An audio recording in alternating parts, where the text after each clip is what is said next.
नमस्कार दोस्तों, आप सभी का मेरे इस यूट्यूब चैनल में बहुत बहुत स्वागत है।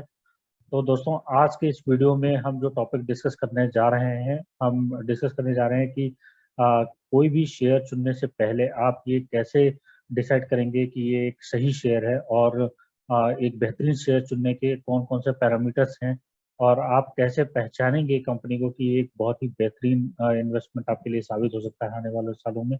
तो हम उन चेकलिस्ट और उन पैरामीटर्स की हम बात करेंगे आज के इस वीडियो में, कि एक अच्छे शेयर को चुनने के बेहतरीन तरीके।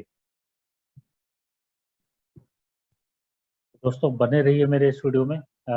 मैं आपको अपनी स्क्रीन पे ले चलता हूँ, जहाँ पे हम डिस्कस करेंगे कि एक अच्छे शेयर चुनने के बेहतरीन तरीके वो क्या क्या कौन कौन से तरीके हैं। हम हर एक पॉइंट्स को डिस्कस करेंगे अपने इस वीडियो में।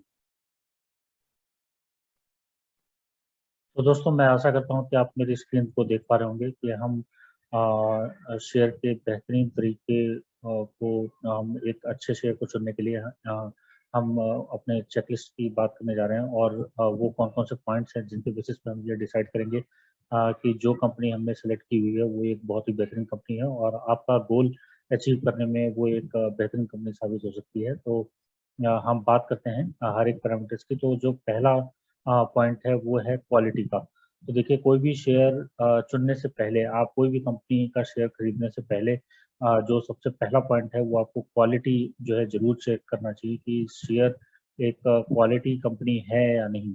तो क्वालिटी कंपनी चुनने के क्या क्या तरीके हैं, उन पॉइंट्स को भी हम डिस्कस करते हैं। तो जो पहला पॉइंट है कि चेक वन, जो पहला पॉइंट है वो है कि नो डेट। कंपनी पे किसी भी तरह का कोई कर्जा नहीं होना चाहिए। ये पहला पॉइंट हो सकता है आपके क्वालिटी कंपनी को चूज करने के लिए।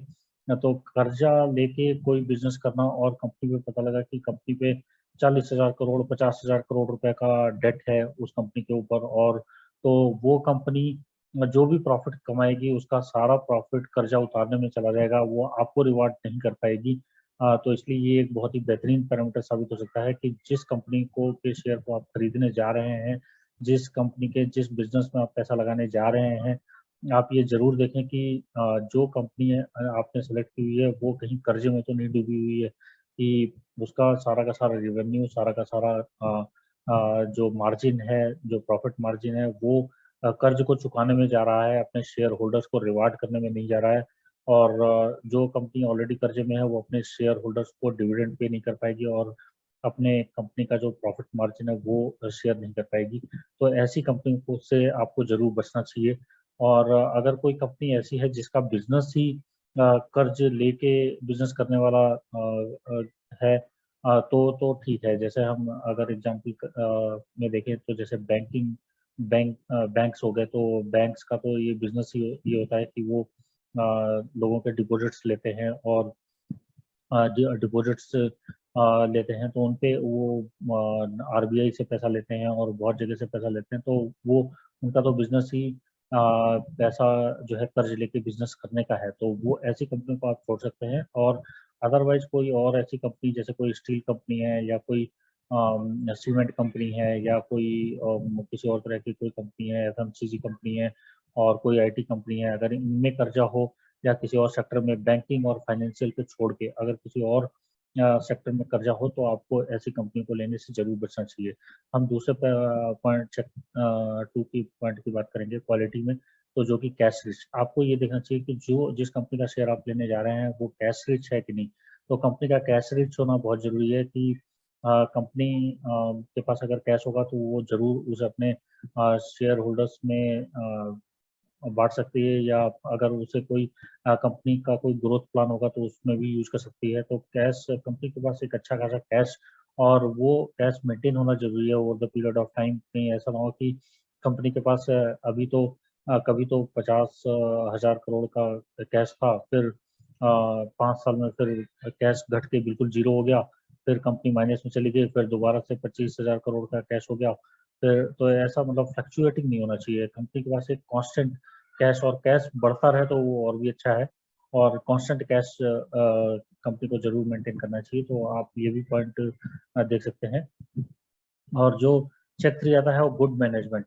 जो कंपनी के जो गुड मैनेजमेंट हम कैसे डिसाइड करें, जो प्रमोटर्स हैं, कंपनी के जो प्रमोटर्स हैं, तो प्रमोटर्स कि जो शेयर्स हैं वो कहीं गिरवी तो नहीं रखे हुए हैं, प्रमोटर्स ने कहीं कोई लोन तो नहीं लिया हुआ है, या प्रमोटर्स पे कहीं कोई फ्रॉड तो नहीं है। या आप ऑनलाइन भी चेक कर सकते हैं, गूगल में जाके जो भी कंपनी के जो बोर्ड ऑफ डायरेक्टर्स हैं, जो प्रमोटर्स हैं कंपनी के, तो आप उनका जाके उनकी रिकॉर्ड हिस्ट्री आप चेक कर सकते हैं, और उनकी जो सक्सेस स्टोरी है, सक्सेस हिस्ट्री आप चेक निकाल सकते हैं कि उन्होंने पहले कहाँ काम किया हुआ है, और उनका पास्ट ट्रैक रिकॉर्ड अच्छा है, और उनका बिजनेस करने का तरीका अच्छा है, और उनका कंटिन्यूसली वो कंपनी के लिए प्रॉफिट जनरेट कर रहे हैं। तो ये कुछ पॉइंट है, और उनके ऊपर कोई फ्रॉड, कोई वो ना हो, उनका अच्छा एक नाम हो बिजनेस इंडस्ट्री में। तो ये तीसरा पॉइंट हो सकता है। और चौथा पॉइंट है ब्रांड नेम।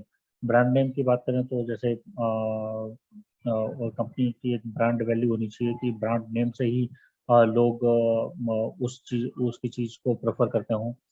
तो जैसे अगर हम एग्जांपल लें, अगर आप चॉकलेट खरीदने जाते हैं, तो एक किसी XYZ कंपनी का चॉकलेट है, और एक किसी एक एक जो चॉकलेट है वो नेस्ले का चॉकलेट है, तो आप नेस्ले की चॉकलेट पसंद करेंगे लेना। तो नेस्ले जो है एक ब्रांड बन चुका है, और ऐसे ही कई सारे ब्रांड हो सकते हैं। कोलगेट का एक ब्रांड हो गया, तो कोलगेट का भी एक अपना एक अलग ब्रांड बन चुका है। तो इस टाइप के जो ब्रांड वैल्यू होनी चाहिए शेयर में, तो ये जो पॉइंट्स हैं इन्हें आप क्वालिटी के लिए देख सकते हैं। और फिर दूसरा पॉइंट आता है ग्रोथ के लिए। तो देखिए, जो भी आप बिजनेस सेलेक्ट करने जा रहे हैं उसमें ग्रोथ होना चाहिए। क्या बिजनेस में आप किसी ऐसे कंपनी में पैसा तो नहीं लगाने जा रहे हैं जो आउटडेटेड हो चुकी है, जिसका बिजनेस, जिसका फ्यूचर ब्राइट नहीं है, और जो खत्म होने वाली है। तो अगर हम इसका एग्जांपल लें, तो एक ऐसी कंपनी हो सकती है जो कि अगर हम टेलीकॉम की बात करें, जो कि 2G टेक्नोलॉजी पे काम कर रही है या 3G पे काम कर रही है, तो 2G 3G ये आउटडेटेड होने जा रहे हैं, और इसमें कोई काम भी नहीं कर रहा हो। 4G टेक्नोलॉजी की बात करें तो वो भी आउटडेटेड हो रही है। और कंपनी जो है लगातार जो है अपने चीज़ों को इन्हेंस करती जा रही है, अपने टेक्नोलॉजी को इन्हेंस करती जा रही है। कि ये टेलीकॉम की बात करें तो ये 5G में अपना जो है वो इन्वेस्टमेंट बढ़ा रहे हैं, और हमेशा वो नई नई टेक्नोलॉजी ला रहे हैं। तो ऐसी कंपनी को आपको देखना चाहिए कि जैसे जिसमें ग्रोथ हो। तो अगर हम देखिए, अगर हम FMCG की बात करें, तो FMCG में कंजम्पशन तो हमेशा बढ़ेगा ही बढ़ेगा, कंजम्पशन कम नहीं होने वाला है। लेकिन अगर हम इसकी भी बात करें कि टेलीकॉम नेटवर्क की, तो टेलीकॉम नेटवर्क तो हमें भी लगता है कि ये भी हमेशा रहने वाला ही है, और कभी ना खत्म होने वाला, क्योंकि इस पे टेलीकॉम पे जो है आम जनता की डिपेंडेंसी बहुत ज़्यादा हो गई है। तो हमें ऐसे बिजनेस को हमें देखना चाहिए कि बिजनेस जो आप सेलेक्ट करने जा रहे हैं उसमें ग्रोथ है या नहीं। और तो ग्रोथ का एक ग्रोथ फैक्टर होना बहुत ज़रूरी है। तो आप इसे देख सकते हैं। जो थर्ड पॉइंट है वो लॉन्जेटिविटी। तो लॉन्जेटिविटी में जो है जिस भी कंपनी में आप पैसा लगाने जा रहे हैं, तो वो सस्टेनेबिलिटी कितना सस्टेन कर सकती है वो हमें ज़रूर देखना चाहिए। आमतौर पे अगर हम देखें तो हम ये कैसे डिसाइड करें कि कंपनी सस्टेन कर सकती है नेक्स्ट 10 ईयर्स के लिए या नेक्स्ट 15-20 ईयर्स के लिए। तो हम इसे ऐसे भी देख सकते हैं कि कंपनी का जो हिस्ट्री है, वो कंपनी का प्रेजेंस पास्ट में कितने टाइम से है। अगर कंपनी आमतौर पे जितनी लंबी कंपनी है, अगर वो 10 15 20 साल 20 साल 25 साल से है, तो ये हम मान सकते हैं कि 20 साल से है तो 20 साल और वो चलेगी। और वो अगर ऐसे बिजनेस में है जिसकी डिमांड है, और जिसकी डिमांड खत्म नहीं होने वाली है, जिसमें उसका बिजनेस भी ग्रो करने के चांसेस हैं, तो और उसका एक ब्रांड वैल्यू भी है, और उसके क्वालिटी और उसमें ग्रोथ फैक्टर है, तो उसकी लॉन्जेटिविटी भी होने के ज़्यादा चांसेस है। उसमें पहले और दोनों पॉइंट है, क्वालिटी और ग्रोथ। अगर उसमें उसमें है, और कंपनी जो है पिछले 20 से 25 सालों से सर्वाइव कर रही है, तो हम उसमें मान सकते हैं कि वो कंपनी जो है 10 15 साल के लिए उसका पोजीशन काफ़ी अच्छा है। तो और हम अगर नेक्स्ट पॉइंट की बात करें, प्राइस। तो अगला पॉइंट आता है प्राइस। जो जिस कंपनी में आपने क्वालिटी, ग्रोथ और लॉन्जेटिविटी फैक्टर देख लिया है, उसका प्राइस। तो प्राइस क्या वो फिर प्राइस में क्या वो आपको महंगी तो नहीं मिल रही है? तो आप ये कैसे डिसाइड करेंगे कि कंपनी का जो प्राइस है वो महंगा है या सस्ता? तो इसमें पहले जो चेक 1 चेक 2 पॉइंट आते हैं अर्निंग पर शेयर, कि कंपनी का शेयर प्राइस कितना है और अर्निंग पर शेयर कितना है। वो एक एक साल में वो अपने शेयर से कितना अर्न कर रही है। और उसमें जो दूसरा पॉइंट आता है कि पी रेशो, तो कंपनी का पी रेशो कितना है। तो अर्निंग पर शेयर जो है, आप जिस कंपनी में पैसा लगाने जा रहे हैं तो अर्निंग पर शेयर से आप कैलकुलेट कर सकते हैं कि आपने अगर आज 2,000 रुपये का शेयर लिया और अर्निंग पर शेयर 100 रुपये या 200 रुपये है, तो आपका पैसा जो आपने मूलधन लगाया हुआ है 2,000 रुपये, तो आपको कितने टाइम में वो पैसा वापस आएगा, तो आप इस तरह से लगा सकते हैं। तो जनरली आपका पैसा जो है रिटर्न में अगर वो 20 साल से ज़्यादा आ रहा है तो फिर वो ऐसी कंपनी आपको सेलेक्ट नहीं करनी चाहिए। अगर आप जो भी कमाई है अर्निंग पर शेयर, वो आपने 20 सालों की अर्निंग पर शेयर अगर आपने कंपनी में जो है कंपनी में जो आपने प्रिंसिपल अमाउंट लगाया था तो उससे कम में अगर आप वो पैसा निकाल लेते हैं तो ये कंपनी एक अच्छी बाइंग अपॉर्चुनिटी हो सकती है आपके लिए। और कंपनी का आपको जनरली मार्केट कैप देखना चाहिए कि कंपनी का मार्केट कैप कितना है और उसके टोटल नंबर ऑफ शेयर्स कितने हैं मार्केट में। तो मार्केट कैप से फिर टोटल नंबर ऑफ शेयर्स को आप डिवाइड करेंगे तो आपको एक्चुअल पता लगेगा कि हाँ ये कंपनी आपके लिए सही प्राइस में है या नहीं। और आप उसके कंप्यूटर भी देख सकते हैं कि उसके जो कंप्यूटर हैं वो आपको उनका पी क्या है, उसका कंपनी का पी जो है एक जनरली ये माना जाता है कि 30 से कम होना चाहिए। अगर 30 से कम है तो ये एक अच्छा बाइंग अपॉर्चुनिटी हो सकता है। 30 से ज़्यादा है तो ये महंगा हो सकता है आपके लिए। तो और आप प्राइस में आप डिविडेंड भी जरूर कैलकुलेट करें कि आपको डिविडेंड इससे कितना मिल रहा है। जनरली इसका डिविडेंड यील्ड कितना है और जो अभी इस सेक्टर का पी क्या है और इस कंपनी का पी क्या है, तो आप ये सारे वैल्यूज कैलकुलेट करके आप उसका प्राइस डिसाइड कर सकते हैं कि ये आपको सही वैल्यू में मिल रही है या नहीं। और फिर फिर पांचवा पॉइंट आता है डिविडेंड। ये सबसे इम्पोर्टेंट पॉइंट है। डिविडेंड देखिए, किसी भी कंपनी को शेयर को परचेज करने से पहले आपको उसमें डिविडेंड यील्ड जरूर देखना चाहिए कि आप जो भी कंपनी खरीदने जा रहे हैं उसका क्या वो कंसिस्टेंटली डिविडेंड पे कर रहा है, क्या वो हर साल डिविडेंड पे कर रहा है, क्या वो हर क्वार्टर में डिविडेंड पे कर रहा है, और उसका डिविडेंड यील्ड कितना है कि आपने उसमें 100 रुपये लगाए तो आपको उसका कितना परसेंटेज डिविडेंड मिल रहा है। तो अगर आज के डेट के हिसाब से देखें तो आपको 3% का डिविडेंड अगर कोई कंपनी दे रही है तो ये एक अच्छी कंपनी हो सकती है। और अगर इमीडिएटली अगर उसके प्राइस में कोई उछाल आया है तो ऑब्वियसली डिविडेंड यील्ड का परसेंटेज आपको कम दिखेगा। लेकिन आप उसका डिविडेंड यील्ड आप पिछले 5 सालों में आप निकाल सकते हैं। और पिछले 5 सालों में जो एवरेज डिविडेंड यील्ड है वो कम से कम आपका 3% से ऊपर का होना चाहिए, 3% से नीचे का ना हो। तो ये भी फैक्टर आप देख सकते हैं। और फिर छठा पॉइंट आता है डेट ऑन शेयर। तो डेट शेयर पे कोई डेट नहीं होना चाहिए, ये बिल्कुल जीरो होना चाहिए। किसी भी तरह के रूप में आपको कर्जे वाली कंपनी आपको सेलेक्ट नहीं करनी चाहिए।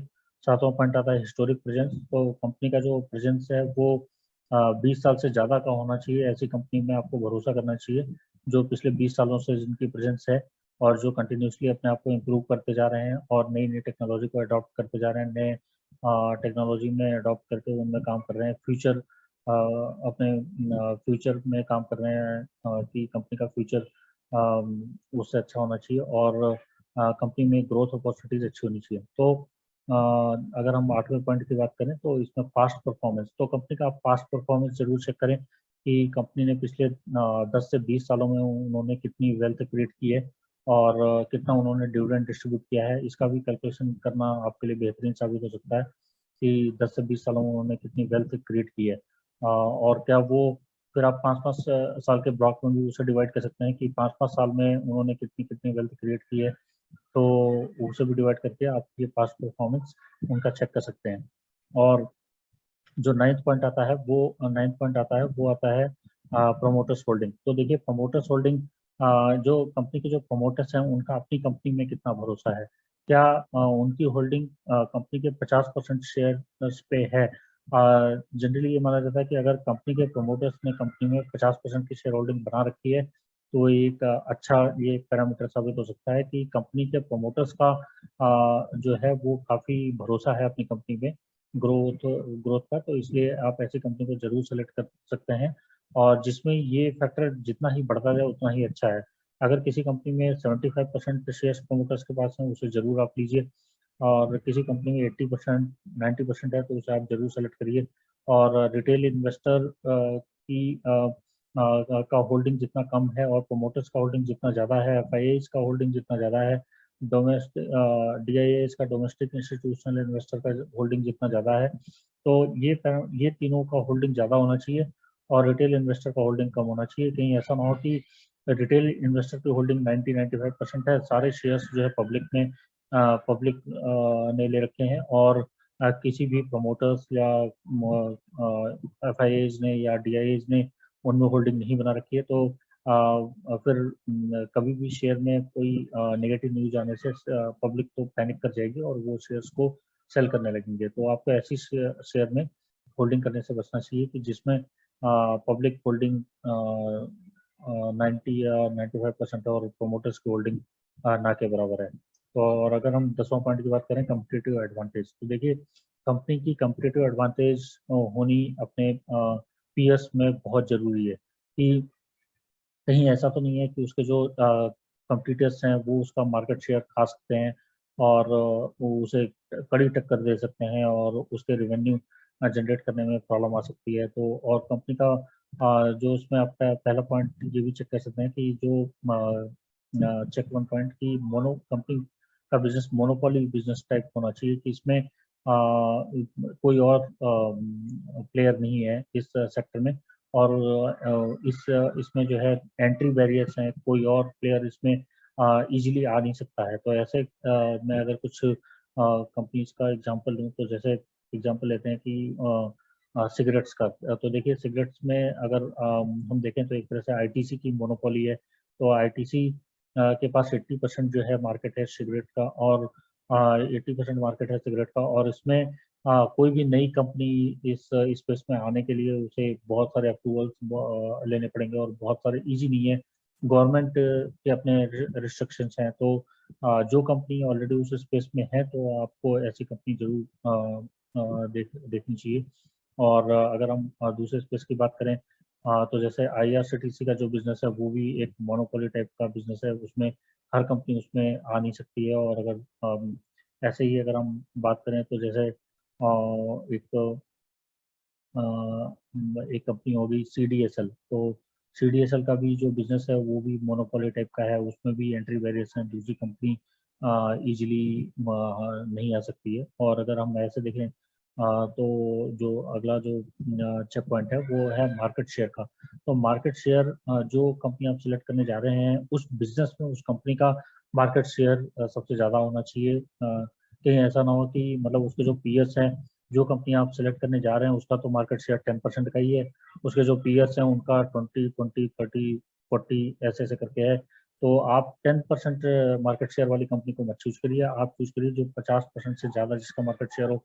एटलीस्ट जो कंपनी आप सिलेक्ट करने जा रहे हैं उसका उस सेक्टर में मार्केट शेयर ज़्यादा होना चाहिए अपने पीएस के अकॉर्डिंग, अपने पीएस के कंपेरिजन में, बजाय कि पीएस का मार्केट शेयर ज़्यादा है। तो मैं आशा करता हूँ कि आपको ये पॉइंट अच्छे लगे होंगे और आपको आज का वीडियो पसंद आया होगा। तो इस वीडियो में इतना ही, हम ऐसे ही आपके लिए इंटरेस्टिंग वीडियोस लेके आते रहेंगे। और तब तक के लिए धन्यवाद दोस्तों, और कोई कमेंट हो तो ज़रूर बताइएगा और धन्यवाद।